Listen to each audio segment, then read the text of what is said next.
Boa tarde a todos e todas. Vamos conversar um pouquinho sobre tecnologias, ensino e ciência. Espero aí que vocês estejam todos bem. Eu vou pedir licença, vou colocar aqui uma apresentação, para que a gente possa estar dialogando com vocês. Como já mencionado, sou daqui da Universidade Federal Rural de Pernambuco e tenho desenvolvido algumas pesquisas dentro da temática das tecnologias, né, no ensino das ciências. Eu vou tentar aqui fazer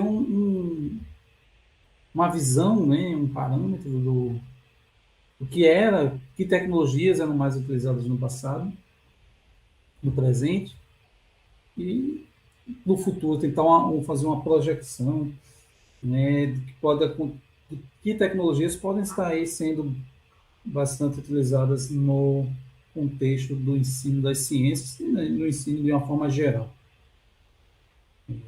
Como já havia dito em outros momentos, né, e nas minhas palestras, sempre falo o segundo slide da propaganda desse livro, que é sobre tecnologias no ensino de química. Aí você diz, mas eu não sou só da química, eu sou da física, sou da biologia, sou de letras. O livro ele pode ser utilizado, né, em qualquer área de conhecimento, uma vez que os 5 primeiros capítulos, desculpa, eles tratam sobre as tecnologias de uma forma bem geral, para qualquer área. Eu faço essa discussão das tecnologias. E os dois últimos, né, nós apresentamos o uso das tecnologias com exemplos na química. Mas isso não impede você usar e aplicar no ensino da filosofia, da sociologia, da biologia, da matemática, e dentre outras. Então, é bem interessante essa discussão, porque a gente fala da web, né, fala sobre, desculpa, fala sobre o conceito de tecnologia, sobre EAD. Então, fica aí a minha recomendação, né, sugestão de material para que vocês possam consultar e trabalhar também com várias perspectivas. Há inúmeros exemplos que vocês podem fazer uso. Vamos começar. Eu gosto de falar um pouco sobre as matrizes pedagógicas e metodológicas, né, que são as tendências e concepções pedagógicas. A gente tem as tendências liberais, né, que atendem ao interesse da burguesia, né, de adaptar o indivíduo às demandas sociais, e temos as tendências, né, progressistas, que propõem uma visão crítica de sociedade, né, de modo que o indivíduo possa ter condições de mudar o meio em que vive. E essas tendências, elas vão passando por alguns tipos, né? E a gente brinca que temos aí, a tradicional, a escola novista e a tecnicista, que estão dentro de a tendência liberal, em que a tradicional, o ensino tradicional, né, falamos muito, o ensino tradicional, a gente tem aí a sua origem, né, já há muitos anos, lá talvez podemos dizer, no iluminismo. A gente tem lá com Ebar, trazendo uma proposta de ensino tradicional, né, uma metodologia. E a gente também tem, né, a própria didática de Comênios, né, um pouco antes, dentre de outras propostas, né, de ensino que vão sendo imersos na nossa prática. E aí, no ensino tradicional é aquele, né, que a gente tem de um sistema de ensino que foi inspirado na burguesia, na emergente sociedade burguesa, né, que pedia educação como um direito de todos, né, sendo um dever do Estado. Então, o objetivo principal era universalizar o acesso do indivíduo ao conhecimento, né? Aí se baseia em um tipo padrão, né, que procura uniformizar o estudante. Então, os estudantes estariam lá de forma uniformizada, atendendo às demandas de uma sociedade capitalista, e nesse contexto, o ensino tradicional não estava preocupado em fazer com que os alunos reflitam sobre quem eles estão na sociedade. Apenas o foco, né, não é o estudante, e sim o professor, que é a figura central. E aí, algumas dessas características nós temos ainda sendo discutidas atualmente, né? de que algumas escolas, né, alguns professores ainda têm esse método, né, de ensino tradicional, onde se preocupa mais com que com, com a forma que é feito esse ensino, né, professor, o ensino centrado no professor, sem ouvir o aluno, né, e do que ouvir o aluno, do que atender as demandas. Então, é muito nessa linha, a gente pode dizer, o ensino tradicional. E aí veio depois que a gente chama de escola novista, né, ou escola ativa, ou a escola nova, foi outra tendência pedagógica, né, e ela veio justamente para se contrapor o que era considerado tradicional. E aí surge lá no século XIX, né, chegando até metade do século XX, essa proposta, e a ideia era de ser um movimento de revisão crítica. Você tinha o John Dewey, né, como um dos representantes, né, aqui o Anísio Teixeira, no Brasil, né, entre outras, e a ideia era que era criticar a sua antecessora, que é o ensino tradicional. Na escola nova, a ideia é que o estudante, ele é o núcleo do aprendizado, no lugar do foco no professor ou na grade curricular, o foco era no estudante.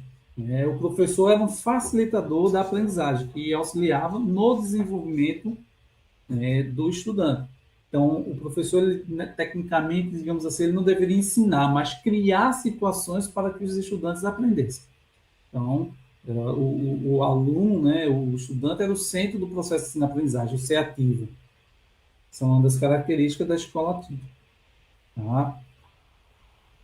A tecnicista, ela já vem numa linha de ensino que foi adotada lá na década de 70, que privilegia excessivamente a tecnologia educacional e transformava professores e alunos em meros executores e receptores de projetos elaborados por autoridades, né, profissionais gabaritados, né, elaborados de forma autoritária esse material, e o professor e o aluno, o professor ele era o executor daquele material e o aluno um mero receptor. Então, o objetivo da pedagogia tecnicista era preparar os estudantes, né, para o mercado de trabalho, né, usando o método, por exemplo, taylorista. E, né, o método taylorista, que é conhecido na administração científica, né, do Taylor, tem o objetivo de maximizar a produção. Né? Então, você tem lá produção, quantidades, né, digamos assim. Então, uh, essa pedagogia tecnicista, ela dividia, né, os indivíduos, os estudantes, né, em questões técnicas e preparavam eles para as necessidades do mercado. E aí eu preciso, por exemplo, de uma pessoa que saiba operar um caixa eletrônico. Então, eu vou preparar meus alunos para operar em caixa eletrônico. Eu preciso de uma pessoa para consertar motor de um barco, né, de um navio. Então, eu vou preparar mão de obra qualificada para aquela função. E aí talvez você pode estar até pensando, né, tá, isso parece um pouquinho com a proposta da BNCC, né, que você tem lá a preocupação com português e matemática, e as outras áreas não são tão contempladas dentro da proposta. Né? A ideia é de formar os estudantes, né, para exercerem determinadas funções. Mas lembra que eu falei, né? Essas três, né, elas são tendências liberais, ou seja, elas não estão preocupadas com que um estudante faça diferença na sociedade, que mudem. Né? Pelo contrário, eles querem que o estudante, o indivíduo, né, a pessoa, ela se adapte às demandas que está aí, ou seja, ao que está no mercado, se adapte. Né? Então, na tecnicista, o professor, né, e aluno são apenas agente. E aí a gente tem outras tendências, que são as progressistas, né, que a gente fala aí, que a libertadora, que propõe já uma educação crítica a serviço da transformação social, e vocês devem lembrar que aí a libertadora, você tem o Freire, né, o Paulo Freire, como referência, né? A ideia do ato educativo como um ato político, né? A educação libertadora, porque estimula o aluno, né? O estudante a participar de forma ativa, né? De aprender e principalmente a questionar a sua realidade, né? É por isso que ela tem uma linha, alguns chamam de uma educação mais ativa, porque no lugar de ensinar só uma fórmula da física, o professor estimula o aluno a pensar sobre o que acontece, né? Por exemplo, quando um ônibus interrompe seu movimento, de repente o passageiro cai, que estava em pé. Então, a partir daí, ele ensina os cálculos para que o indivíduo possa ler o que aconteceu no veículo, ler o mundo, a ideia de ler o mundo. Né? A gente tem aí também, dentro da pedagogia, desculpa, da pedagogia libertadora. Então, traz essa questão problematizadora, né? Uma educação problematizadora, fazer com que o estudante questione o ambiente que está e provoque mudanças. Outro modelo, outra pedagogia que a gente tem aí é a histórico-crítica, que tem como foco a transmissão dos conteúdos científicos por parte da escola, mas sem ser conteudista, né? Prezando pelo acesso ao conhecimento, sua compreensão, né? E que essa compreensão por parte do estudante possa o quê? Transformar a sociedade.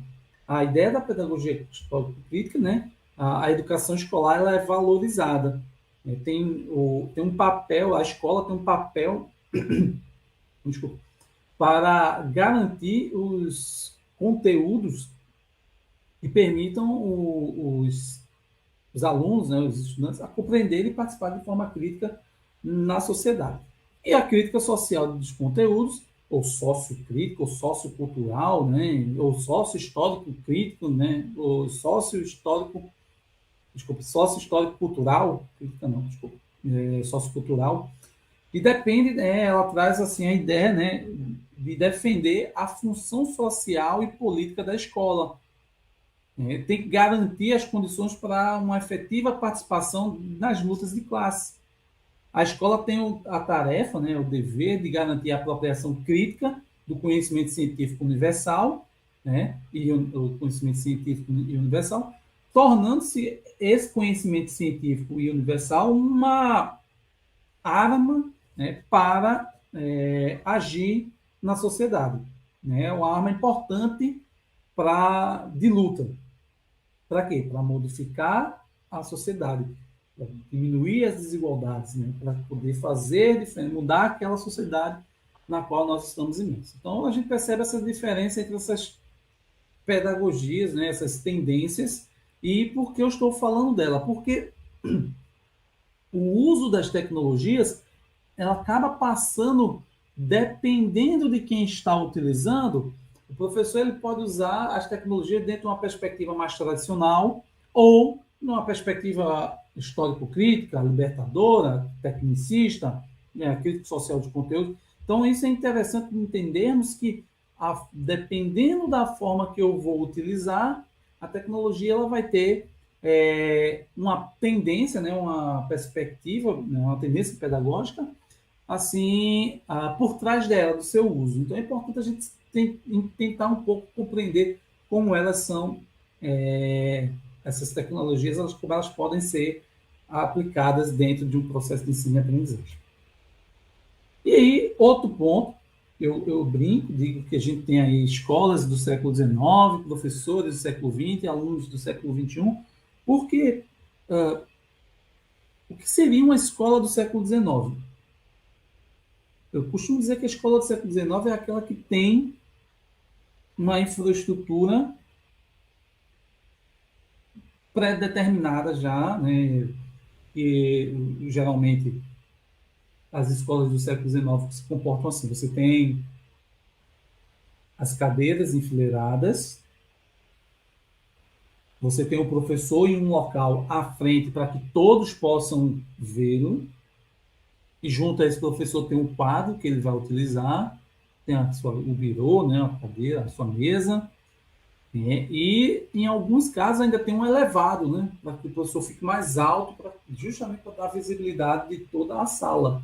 Essas são escolas do século XIX, e universidades do século XIX, e institutos do século XIX. Né? Eu digo, em algumas universidades, em algumas salas, por exemplo, que eu vou ministrar aula, elas são do século XIX, porque está ali enfileirado. Então, vamos pensar a escola, né, a escola, a universidade, os institutos, faculdades, como a questão da infraestrutura do século XIX. E como é que deveria ser essa escola, faculdade, universidade do século XXI? Eu penso que ela deve oportunizar diversos recursos, né, diversos materiais para que o professor possa utilizar. Deixa eu dar um exemplo.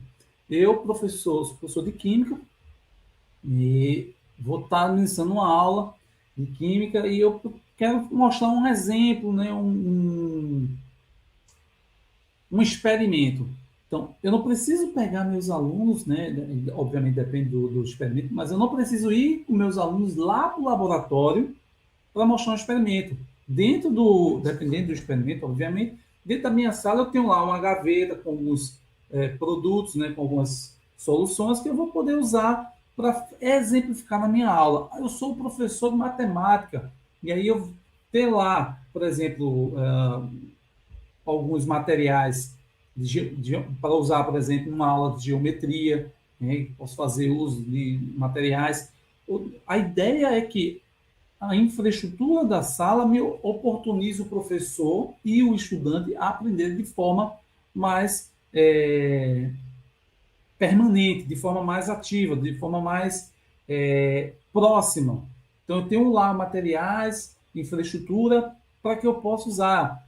E aí, não digo que só essa infraestrutura tem que ser só tecnologia. Não, tem que ser outros materiais, dependendo da necessidade, dependendo da disciplina. Então, é tentar ao máximo atender a essas as necessidades que estão inseridas dentro desse processo de ensino e aprendizagem. Dá um exemplo para vocês: existem escolas, digamos, de grande porte, né, com condições financeiras bem altas, né, aulas particulares, que o professor, por exemplo, diz: olha, eu vou dar minha aula e vou precisar fazer isso, né, vou precisar desse material, daquele outro material. E aí a infraestrutura, a escola traz essa infraestrutura para que o professor possa trabalhar as competências, as habilidades dos alunos. Você deve estar dizendo: mas professor, isso é fora da nossa realidade, né? Uma escola não tem nem cadeira direito. E infelizmente isso acontece, mas é o que eu pelo menos acredito que deveria termos nas escolas, nas universidades, nas faculdades, esses recursos, né? O professor do século XX, eu digo que é aquele professor que faz, né, uso apenas do caderno. Ele só usa o caderno, ou ele só usa o livro, ou ele só usa o quadro. Então, o professor do século XX são aqueles professores, né, os professores do século XX são aqueles que fazem uso de um mesmo recurso para poder ensinar seus alunos, né, dentro da sua prática pedagógica. E eu falo que o professor do século XXI é o contrário, é aquele que faz uso dos diferentes recursos. Para uma turma eu uso um quadro, para outra turma eu uso o laboratório, para outra turma eu uso o livro, né? Para outra turma eu uso o computador. Ou seja, o professor do século XXI é aquele que faz uso dos diferentes recursos. Eu até costumo dizer que é o professor digilógico. E o que é o professor digilógico? É aquele professor que faz uso dos diferentes recursos, né, digitais e analógicos para ensinar. Ou seja, eu uso o livro, eu uso o computador, o tablet, o celular, mas eu faço esse uso dependendo de quê? Do meu contexto, da minha sala de aula. Então, esses são os professores do século XXI. E aí, o aluno do século XXI não são todos os alunos que nasceram depois da década de 90, né, que vem ali, alguns gostam de utilizar o Prince, né, e até ele corrigiu esse termo de nativos e imigrantes digitais, né?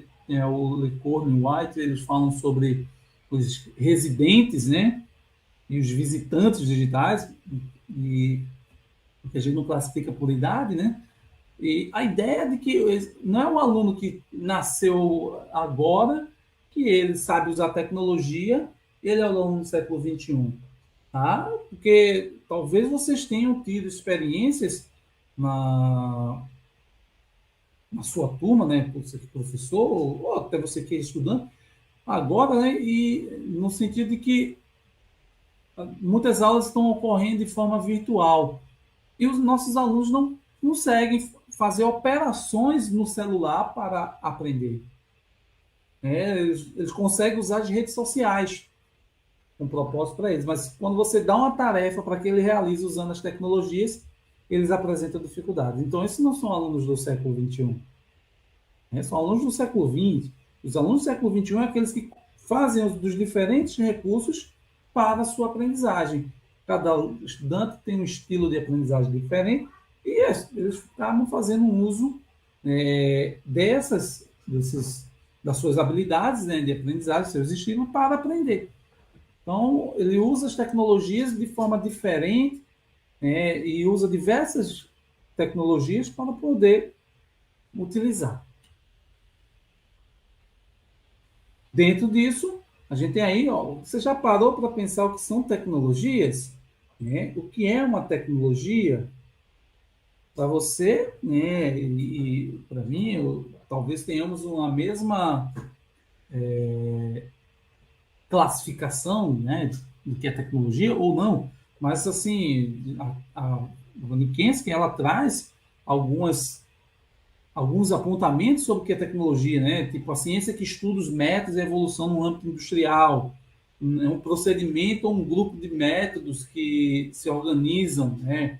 Uma teoria ou a análise de técnicas e procedimento, conjunto de conhecimentos e princípios científicos, ou seja, o termo tecnologia apresenta algumas definições, né? Mas o que a gente pode dizer é que as tecnologias criaram novos espaços de construção do conhecimento. Né? Por quê? Diversas tecnologias passaram por nós, principalmente aqui, né, dentro de um contexto de sala de aula, a gente tem aí algumas tecnologias. E eu faço uma separação entre TIC e entre TEDIC. O que seria a TIC? Tecnologias de Informação e Comunicação. Né? Elas agrupam ferramentas informáticas e telecomunicativas. Elas abrangem, na minha concepção, as TICs abrangem as tecnologias mais antigas, como o jornal, a televisão, o mimeógrafo. Né? Dessas aqui, ó, todas essas já passaram pela sala de aula, já foram usadas em sala de aula.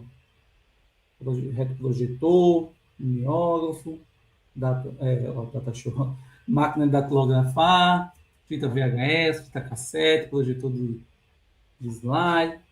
E as TEDx, tecnologias digitais, elas já, da informação e comunicação, o quê? Elas já fazem, né? As TEDx fazem uso das tecnologias digitais, que aí sendo o computador, sendo o tablet, o celular, o smartphone e outros dispositivos digitais que permitem, por exemplo, a navegação da internet. Para dar exemplo, os smartwatches, os relógios inteligentes, a Smart TV, né, que a Smart TV não é a mesma coisa do que televisão. A gente tem aí uma mudança. Né? Então, eu classifico entre TIC e TEDIC.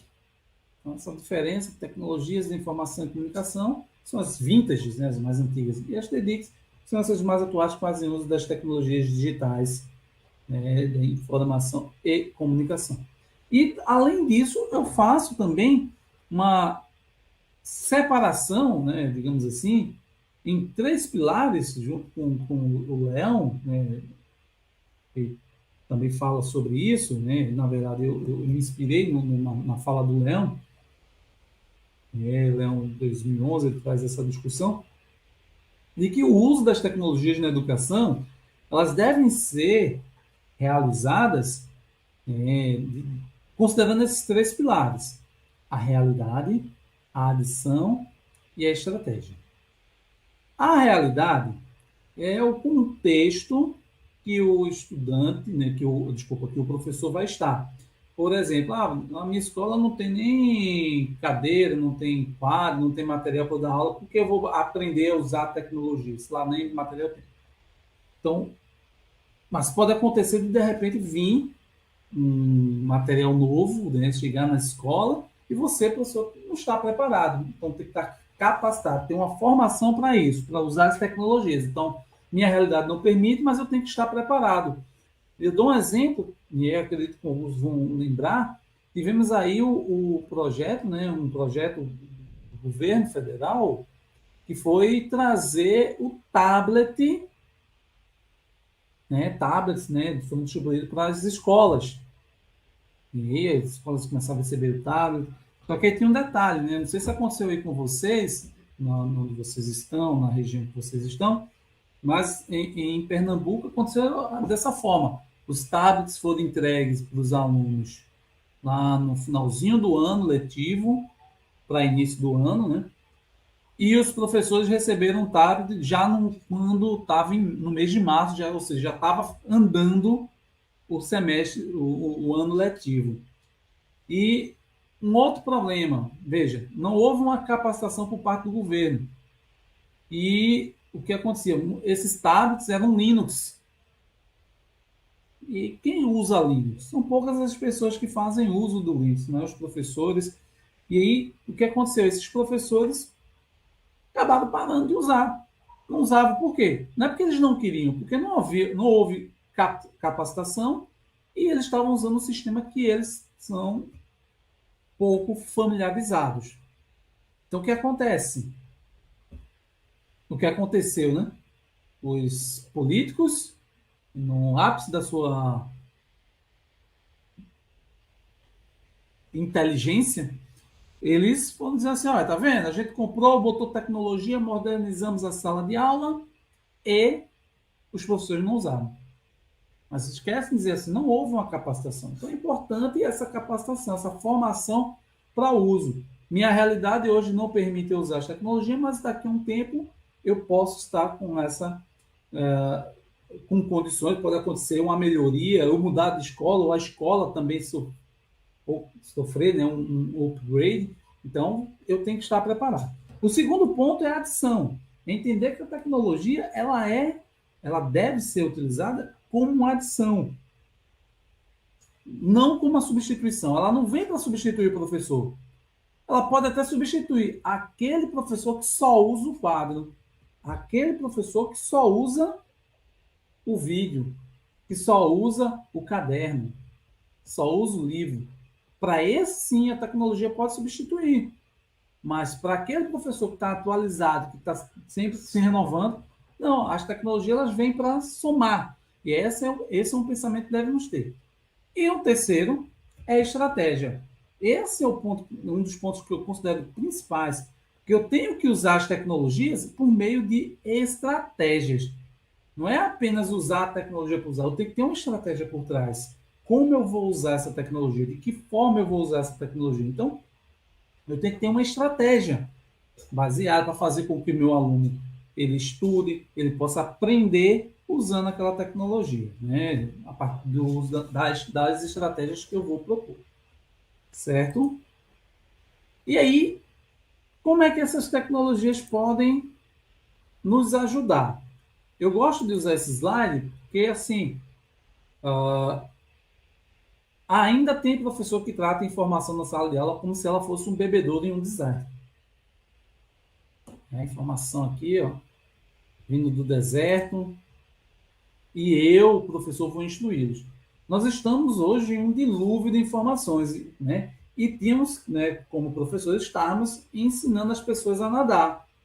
Antes, com menos informação, a era mais fácil, de certa forma, manipular a massa. Agora, com muita informação, a própria massa se manipula e emburrece. Por quê? Porque a gente está, como eu falei, ó, um dilúvio de informações, muita informação, e o professor tem que ensinar o estudante ó, a nadar, a saber lidar com essas informações. Senão, ó, vem um aqui e diz que a Terra é plana. E esse dilúvio de informação, ele não vem da sala de aula, vem das redes sociais, vem da internet. E aí o professor precisa o quê? Ensinar, ajudar os seus alunos a como consumir essas informações. Então é importante isso. Em alguns casos, ainda... Deixa eu botar aqui. Em alguns casos, a gente ainda tem esse contexto, ó. Tá pequenininho, mas está dizendo aqui, ó. E agora, o que a gente faz com tudo isso, prof? Porque na internet há um mundo de informações. Informações, veja que eu estou falando de informação, não estou dizendo de conhecimento. Informação. E a gente sabe que informação, né, não é a mesma coisa que conhecimento. Existe um processo da informação para que ela seja transformada, digamos assim, em conhecimento. E às vezes o professor é inseguro, porque é tanta informação e esse professor está inseguro por quê? Porque ele não está atualizado, né, muitas vezes, dentro do que está acontecendo. Então, esse é um ponto também que você tem que pensar. É por isso que eu falei da realidade, eu tenho que estar atualizado para poder também saber utilizar as tecnologias que nos usam, para que aquela informação vire conhecimento. E uma das propostas, né, que a gente tem aí é o BIOD, né, o Bring Your Device, né, traga seu próprio dispositivo, que é a ideia do estudante usar os recursos, as tecnologias que ele possa aprender. E aí a gente tinha o quê? Muitas escolas, né, proibindo o uso do celular. Tem leis aí, né? Aqui em Pernambuco tem uma lei que diz assim, o uso do celular é proibido, exceto para os fins educacionais. E aí eu sempre falo, eu faço esse questionamento, sim. E o professor ia fazer o que com o celular? Ficar jogando, né? O uso pedagógico. Né? E a gente tinha aqui, por causa do nosso contexto, proibido vir para a escola, o uso do celular. Mas esse uso não está sendo de uma forma que foi planejada. Então, cada um está fazendo de uma forma diferente. E as tecnologias nas escolas nem sempre estão ali, assim, de certa forma, imersas no contexto da própria escola, né? da própria universidade. Esse foi um trabalho que nós fizemos e que falamos sobre a inclusão digital, né, que é considerado um processo que possibilita a democratização do acesso às tecnologias digitais. Só que a gente observou que, pelo menos nas escolas do sertão pernambucano, né, tivemos aí professores e gestores participando, né, que a gente categorizou, que nessas escolas faltam políticas públicas, faltam infraestrutura e capacitação, né, para que ocorra uma inclusão digital nas escolas. Então, o objetivo da pesquisa foi identificar, né, a questão da inclusão digital nas escolas públicas, nessas 5 escolas integrais. As escolas integrais aqui são aquelas escolas que ocorrem de manhã e de tarde, né, ela tem atividade acontecendo de manhã e tarde. Então, você tem aí as 5 escolas de uma cidade, que foi o município de Serra Talhada, no sertão de Pernambuco. A gente fez esse levantamento de todas as escolas integrais para ver se existe uma inclusão digital lá, se ocorre. E a gente observou que não há uma inclusão digital, não há também uma inclusão social e muito menos uma inclusão escolar. Então, existem vários pontos que foram observados e mostram a carência dentro das escolas. E aí acredito que isso não seja a realidade somente lá do município, lá do sertão de Pernambuco, mas de uma forma geral de várias escolas no Brasil todo. Não existem políticas públicas, né, para que ocorra uma inclusão digital. E a política pública não é apenas comprar o aparelho, comprou um tablet, comprou um celular para o aluno, comprou um computador. Ela tem aí a inclusão digital, como está aqui, ela democratiza o acesso às tecnologias, permitindo que o indivíduo possa estar inserido, né, na inserção de todos na sociedade da informação. Então, esse trabalho ele trouxe algumas questões de como a gente pode inserir as tecnologias digitais em sala de aula, que políticas públicas são importantes para a inclusão digital e que estratégia podemos ter, né, para incorporar as tecnologias digitais na educação. Então, são pontos que a gente tem que pensar. E as pesquisas vão mostrando que, olha, aqui eu disse que não ocorreu essa inclusão digital, né? Por quê? Olha, observe como é que os professores se atualizam usando tecnologia. Isso aqui é a pesquisa do Comitê Gestor da Internet, né? Foi 2020. 93% dos professores se atualizam sozinhos. Ou seja, não há políticas públicas, direção de escola, secretaria de ensino fazendo, muito pouco. Não há políticas públicas, né, para esse uso das tecnologias, da capacitação. Então, isso é um ponto que temos que pensar, né? Temos que estar em mente. E outro, que agora está bem atual, é a questão das competências da BNCC. Eu falei dela agora há pouco, né? Dentro de uma perspectiva tecnicista, mas aí que eu posso dizer, na cultura digital, que é essa aqui, a quinta, de uma competência, né, que é a mobilização de conhecimentos. A BNCC, a competência é a mobilização de conhecimentos, habilidades, né, e atitudes e valores. Que aí, o estudante deve utilizar, compreender e criar tecnologias de forma crítica, significativa, reflexiva e ética nas suas diversas práticas sociais para se comunicar, acessar e disseminar informações, produzir conhecimento, resolver problemas e exercer o protagonismo e autoria de vida. Então, na BNCC, ela traz essa ideia interessante. Mas é preciso o quê? Capacitar os professores para isso. Né? A BNCC também diz assim, o ensino médio deve garantir a compreensão dos fundamentos científicos e tecnológicos, né, que o indivíduo, que o estudante possa apropriar-se das linguagens das tecnologias digitais e tornar fluente em sua utilização. Então, o ensino médio deve garantir aos estudantes essa compreensão. Mas será que está garantindo? Como é que está sendo essa compreensão? Como vai ser, né? Vamos ter aí a implementação no ano que vem da BNCC. E aí eu sempre falo com meus alunos que nem tudo que é tecnologicamente viável e pertinente em termos educacionais é realizável em todos os contextos educacionais. E nesse sentido, às vezes temos um encantamento das tecnologias, né? Então você tem aí que nem tudo que é tecnologicamente viável é pertinente em termos pertinente, né, em termos educacionais, é realizável em todos os contextos, ou seja, uma tecnologia pode servir para uma turma, para um aluno, para um grupo, para uma escola, mas ela pode não servir para outra. Então a gente tem que pensar isso, ficar pensando neste sentido, né? E aí, vamos lá, para as possibilidades em relação das tecnologias.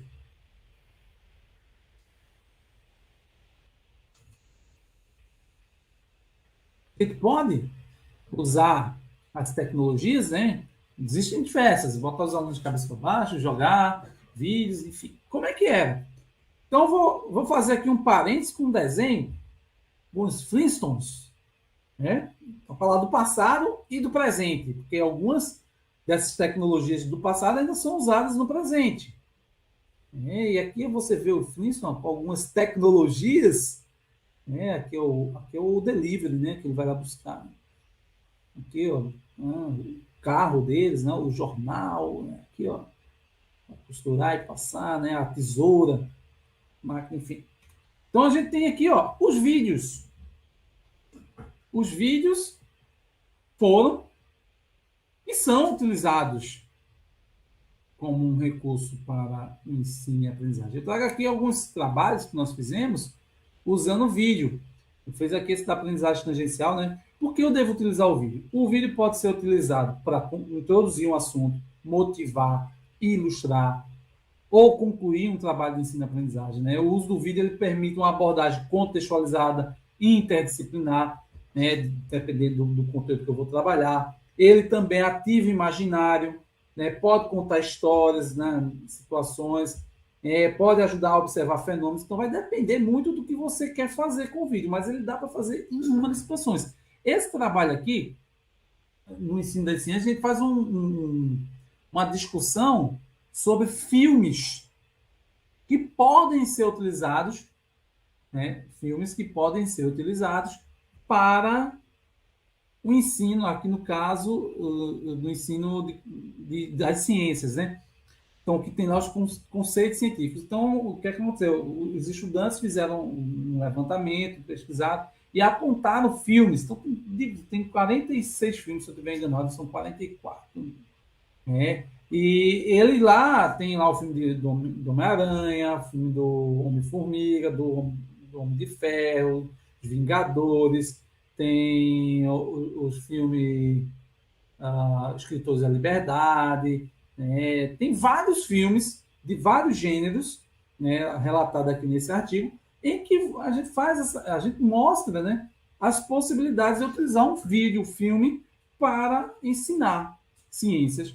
Da mesma forma, esse trabalho aqui eu falo, né, a gente, nossa aluna fala sobre as séries de TV, e aí usa algumas séries para a química, mas eu posso usar para física, posso ver séries que eu posso trabalhar a língua portuguesa, a língua inglesa, eu posso trabalhar geografia, história, aí depende muito do meu contexto, da minha área que eu vou trabalhar. Mas eu estou dizendo aqui, ó, as séries, vídeos, né, séries, podem ser discutidas dentro de um contexto do ensino das ciências. E aqui, nesse trabalho, a gente fala também sobre alguns obstáculos epistemológicos que os filmes e as séries, aqui no caso que as séries, podem apresentar. Por exemplo, aquela explosão aí, isso a gente trabalhando no ensino da química, aquela explosão, será que acontece mesmo? Aquela velocidade, aquele movimento circular uniforme, de fato ocorre? O que tem ali, o que é de verdade, o que é hollywoodiano. Então, possibilidades eu tenho diversas. O professor de matemática, por exemplo, ele pode trabalhar probabilidade, estatística, vamos trabalhar probabilidade. Naqueles filmes de época, por exemplo, que tem os são lá os atores, né, os rapazes do faroeste, né, estão lá sentados jogando com cartas, então ele vai jogando a carta e vai chegar um momento que ele vai dizer assim, opa, qual é a probabilidade de sair um mais? Tendo em vista que saiu essas cartas. Então eu posso trabalhar os conteúdos. E não preciso necessariamente passar o filme todo. Não preciso passar o filme todo. Posso pegar trechos do filme. Eu posso pedir para os meus alunos assistirem um filme e quando chegar em sala de aula discutir. Então, as estratégias são inúmeras. Então, o vídeo aí é uma das tecnologias do passado que está presente, que ainda é bastante utilizado. Isso aqui. E aí, ó, presente e futuro. Aí eu já trago o desenho do Jetsons. Né? Os Jetsons que preveram, né? Fizeram previsões do futuro aí, ó. Videochamada, né? Aqui as aulas online, aqui eu tô tendo aula de, o robozinho aqui, né? O médico, o telemedicina, né? Então, aqui está escovando os dentes, né? Fazendo um tratamento. Então, aqui o jornal, né? Ou seja, o Jetson trouxeram algumas propostas aí bem interessantes do presente e futuro. E uma dessas, relacionada até agora um pouco com o vídeo, mas não somente a este, são os podcasting. Eu falo podcasting, né, o podcasting, porque vem justamente da palavra public on demand e broadcasting, que é a emissão pública, seria assim, uma emissão pública descarregada de materiais. Então, desses materiais que podem ser materiais audiovisuais. Então, é uma forma de publicação de arquivos de mídia digital, áudio, vídeo, foto pela internet, através de feeds, né, do RSS, que permitem, né, aos utilizadores acompanhar a sua atualização. A gente tem aqui, de uma forma bem geral, nos podcasts, eu não preciso estar toda vez indo naquela página para ver se tem novidade. Eu recebo automaticamente o podcast, né, no meu celular, no meu computador, no meu agregador. O Feedly é um desses.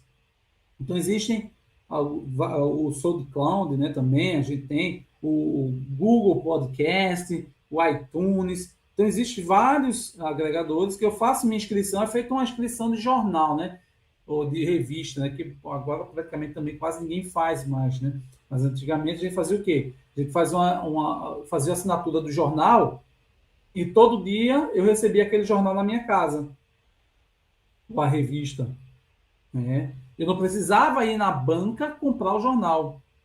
A ideia do podcast é essa. Eu não preciso ir para o site para ver se tem alguma novidade. Eu recebo automaticamente. Então, Essa é a ideia do podcast. E eles são classificados, tem 6 dimensões que são classificadas, né? São o tipo, né? Que é audiocast, videocast, insta de podcast, né? Eles podem ser informativos, de feedback, pode ser curto, pode ser longo, moderado, pode ser formal, informal, tem algumas finalidades. A gente tem aí os podcasts. E existem algumas etapas, por exemplo, para a gente trabalhar, né, a produção de um podcast, ó, que é a pré-produção, a produção e a pós-produção. A gente tem aqui as etapas necessárias para elaborar um podcast. A pré-produção, que é o planejamento, né, que eu vou escolher, vou fazer o roteiro, os equipamentos, né? A produção, que é a gravação, a filmagem, a pós-produção, que é a edição, né, a publicação do link, né, e aqui é onde as pessoas vão estar lá recebendo. Então, são essas etapas. E aí, algumas sugestões para vocês, ó, produção de podcast para os estudantes de ensino médio, ó, falando sobre língua portuguesa. Tem esse trabalho aqui nosso, que é podcast no ensino de química, tem esse de videocast. E aí, para vocês terem uma noção, existe aqui no nosso canal o Leucast, né? No caso aqui é o Leucast, a playlist, mas se você for no YouTube, digitar youtube.com/Leutec, vocês vão acessar o nosso canal do nosso grupo de pesquisa e tem lá vários podcasts produzidos por estudantes. É os primeiros podcasts para vocês verem como foi a primeira produção, ou seja, vocês vão ver algumas falhas, mas assim, as falhas técnicas que foram aperfeiçoadas para esses alunos com o passar do tempo. Eu tenho encontrado diversos alunos, ex-alunos, que eles falam, professor, eu uso o podcast na minha aula. Eles aprenderam na aula. Isso foi a aula. Então, é a primeira produção deles. Mas é uma forma que eu tento trazer para incentivar meus alunos. Então, tem aí vários podcastings disponíveis, né? E podcast, sem o ING, que está aqui, o podcast, né? Podcast, é a série de podcasting, né? Digamos assim, publicadas. A gente está aqui, vocês podem acessar, verem lá também. Mais outro aí, outro do passado. Vamos voltar para os Flintstones, né? Outra tecnologia do passado. Os softwares, passado e presente, né? A gente tem ainda alguns softwares que são utilizados, mas né, observávamos muito, né? O uso do computador, de alguns softwares específicos. Então, para você ter uma determinada aula, né, o professor tem que comprar, a escola tem que comprar o CD, para não ser tão antigo, posso dizer ó, o disquete, né? Tem que comprar o disquete, mas vamos para o CD, comprar o CD que tinha lá o programa para instalar e usar no computador, né? Aí temos lá softwares para desenho de moléculas, né? Softwares para simulações. Aí temos aqui o FIT, que já está mais atual, né? Então, são softwares, né?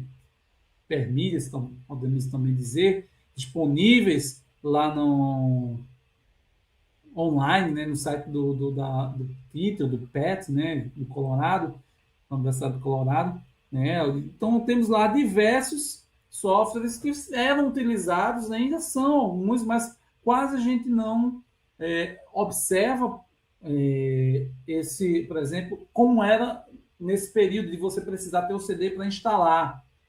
A gente vê que os aplicativos eles são mais, eles já rodam no próprio sistema, não precisa instalar, fazer uma instalação para poder utilizar. Então, isso foi uma mudança aí bem interessante. Outro também que é utilizado no passado e foi utilizado no passado, nem é utilizado atualmente, é o stop motion. E ó, é uma técnica de captação de imagens fotográficas a partir de um objeto qualquer, né? Fazer uma sequência. Stop motion ela deve ocorrer por intermédio da manipulação direta de objetos. Essa manipulação de imagens vetoriais não se configuram como stop motion, ou seja, eu pegar uma imagem no computador e fazer movimentos, isso não é um stop motion. Stop motion tem o quê?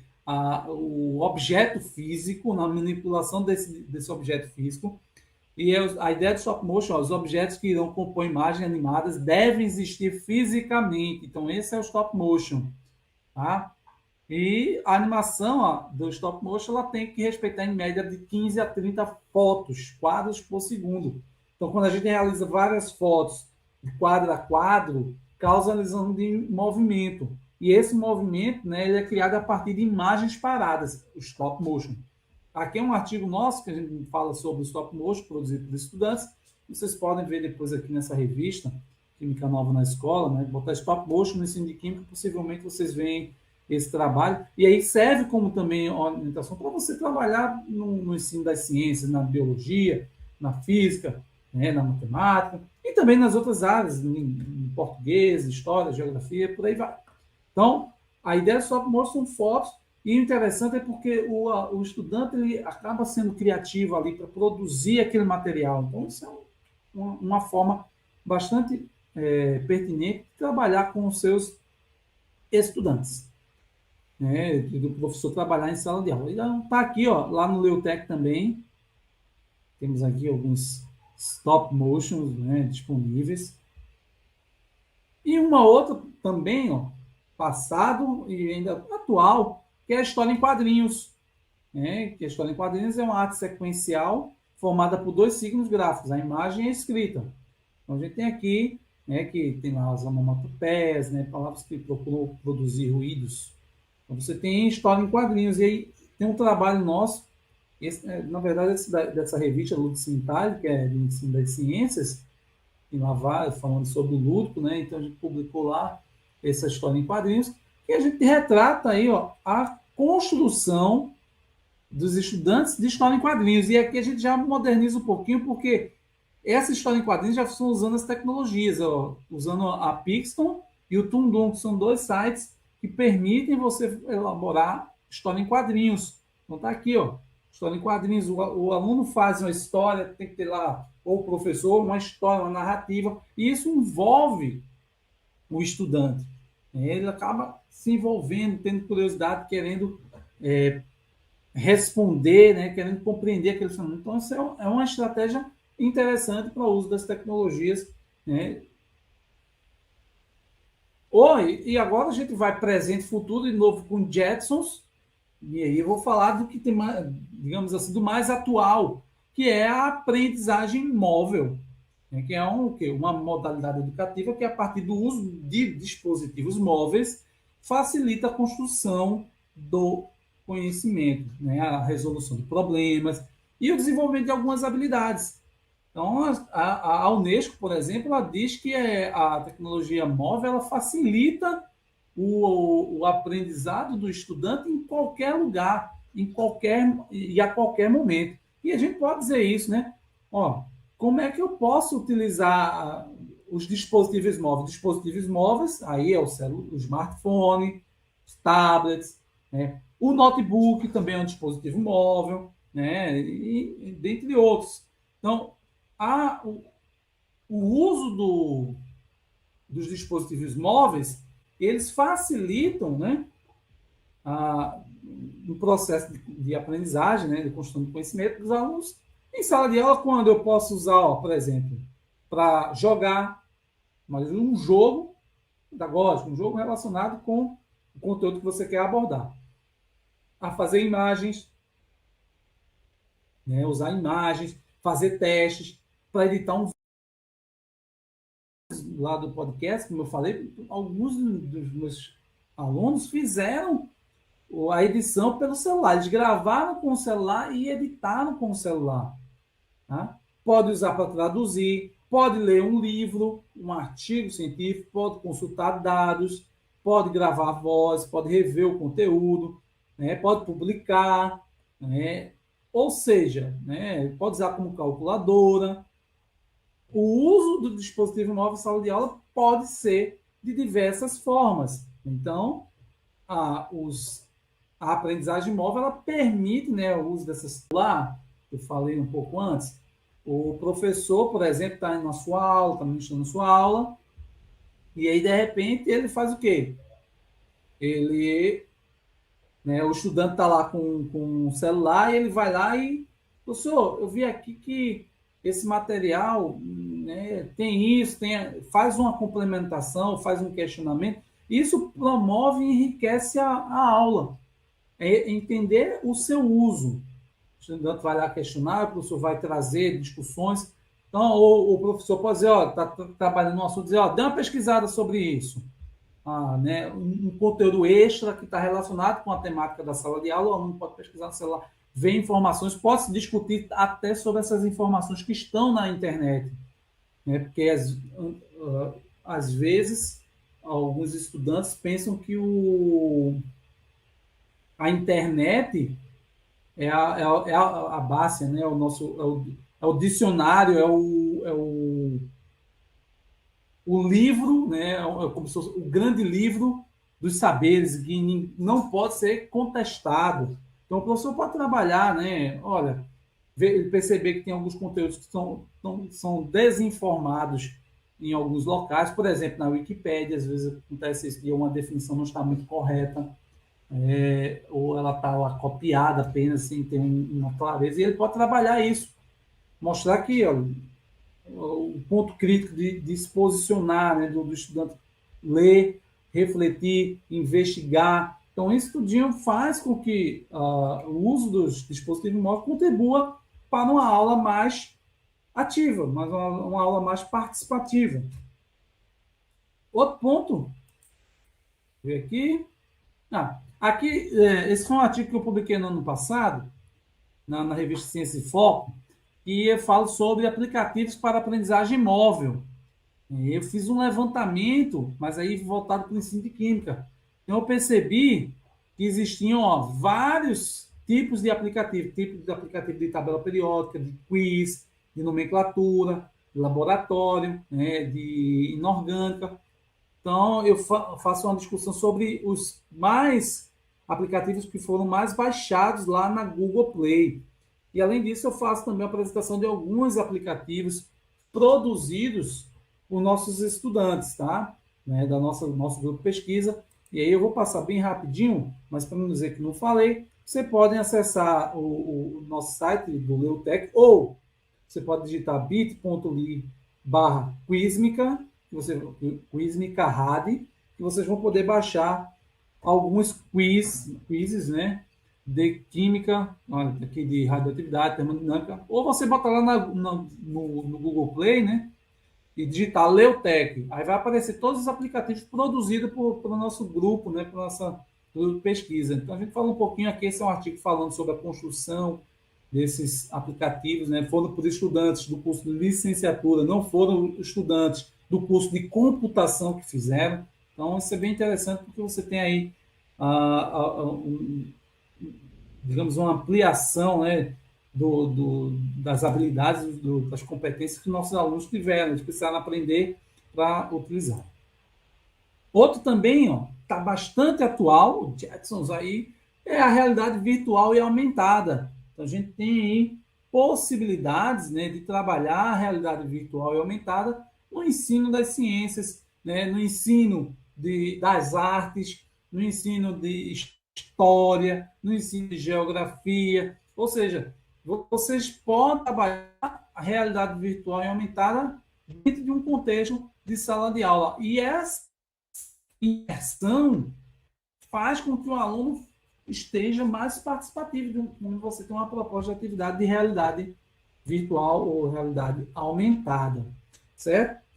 E para vocês, como sugestão, tem aqui esse artigo que eu falo sobre a realidade virtual e aumentada aqui no ensino de química, mas aqui tem uma discussão sobre a realidade virtual e a realidade aumentada, e a gente faz esse levantamento dos aplicativos que estão disponíveis na Google Play. Então fica aqui fica Tech, publicado também no ano passado, esse artigo, se não estiver enganado, foi ano passado, vocês podem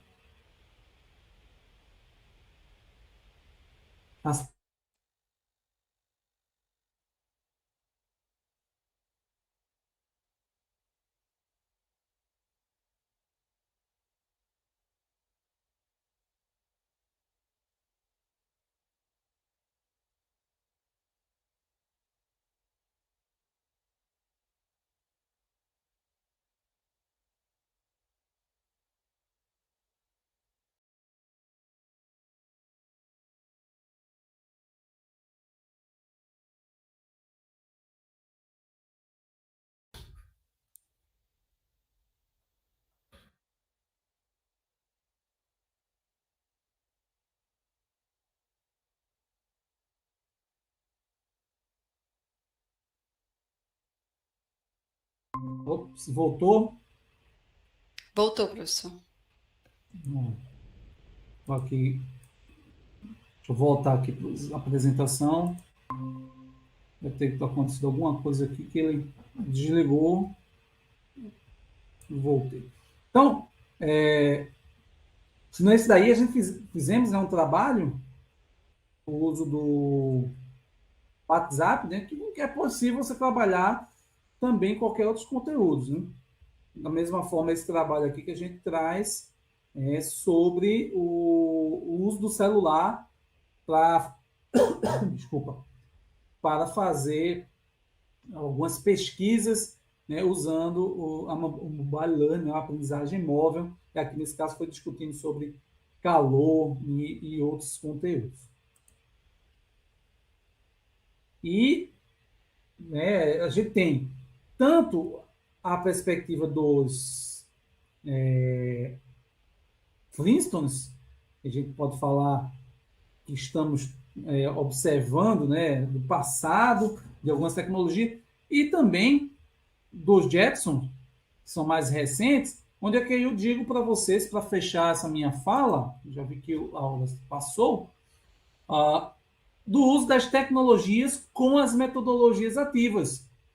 E a gente fala de metodologias ativas, são aquelas, né, metodologias que promovem, possibilitam um maior engajamento dos alunos. E aí aqui é baseado, por exemplo, lá naquelas pedagogias lá da Escola Nova, que já falava sobre isso, também da questão da histórico-crítica, da conteúdo da sociocrítica, né, sociocultural, e também da libertadora, né, libertária, e por aí vai. Então a gente tem aqui, ó, as metodologias ativas, como os alunos aprendem. Então eles aprendem 90% quando eles fazem algo que estão praticando. Isso aí a gente diz que é ativo. Porque, ó, nessa palestra, vocês vão lembrar 20% do que eu falei. Como tem umas imagens, vocês vão lembrar 30%. Quando você lembra, vai ver a imagem, diz, eita, eu lembro disso, eu lembro. Isso aqui é o cone de Dale, né? O cone do Dale, embora que alguns falam, né, algumas pessoas comentam que é de uma empresa tal, mas o Dale propôs um pouco antes, né? E depois teve essa empresa lá, mas dele foi lá em 1969, que é o cone da aprendizagem. Aqui está feita uma pirâmide, né? Que fala sobre como os estudantes aprendem. E por que eu estou trazendo isso? Porque tem uma proposta nossa que busca fazer uso das tecnologias digitais com as metodologias ativas, que é chamado de aprendizagem tecnológica ativa. É um modelo explicativo, né, sobre como ocorre a incorporação das tecnologias digitais às metodologias ativas no processo de ensino-aprendizagem. E aí é baseado, vou falar bem resumido, mas é baseado em 5 pilares. Né? Ela é sustentada por 5 pilares, que é o papel docente, o protagonismo do estudante, a, o suporte das tecnologias, a aprendizagem, que é fundamentada na aprendizagem ativa, e a avaliação. São ações que podem ocorrer. Eu vou explicar aqui rapidamente sobre essas possibilidades que a gente tem observado dentro do uso das tecnologias e das metodologias ativas. Tá? E a aprendizagem tecnológica ativa, a ATA, ela é fundamentada, né? Ela é ancorada nas abordagens construtivista, cognitivista, né? A construtivista, cognitivista, a conectivista, certo? E a construcionista, e a construcionista, que eu esqueci. Construcionista lá do Popper, Seymour Papert, o Papert, né? Você tem o conectivismo com o George Sims, falando da teoria do conectivismo, ela aborda, e o construtivismo lá que você tem com Piaget, né, quando o indivíduo se torna autônomo, né, no processo de construção. Então, ó, só para exemplificar esse modelo, a gente tem aqui, ó, o papel docente, que ele pode, ó, existem alguns caminhos. Ele pode indicar, eu professor, vou trabalhar em sala de aula. Então, eu vou indicar ou usar uma tecnologia, suporte da tecnologia, que vai ajudar, vai contribuir para a aprendizagem de quem? Do meu aluno. Então, eu vou escolher o meu papel docente, vou escolher a estratégia e vou usar essa tecnologia que vai ajudar na aprendizagem do aluno. O professor, ele é mediador. dentro do processo. E aí você tem o protagonismo do estudante, que ele usa a tecnologia, que pode ser indicada pelo professor, ou ele usa por escolha. Essa tecnologia vai ajudar na compreensão, né, na contribuir para a aprendizagem do aluno, e essa aprendizagem ela ocorre de forma personalizada. O professor ele define a avaliação, e essa avaliação vai verificar como se deu. A avaliação pode ser formativa, pode ser diagnóstica, pode ser classificatória, e vai depender da estratégia do professor.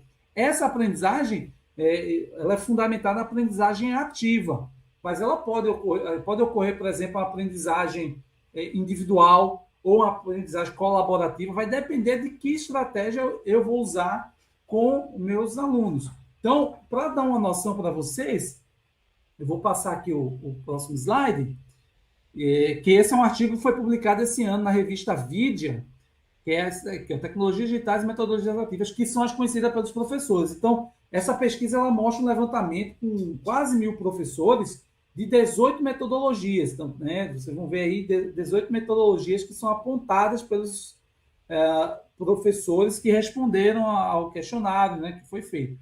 Mas só para dar uma noção, ó, por exemplo, a sala de aula invertida.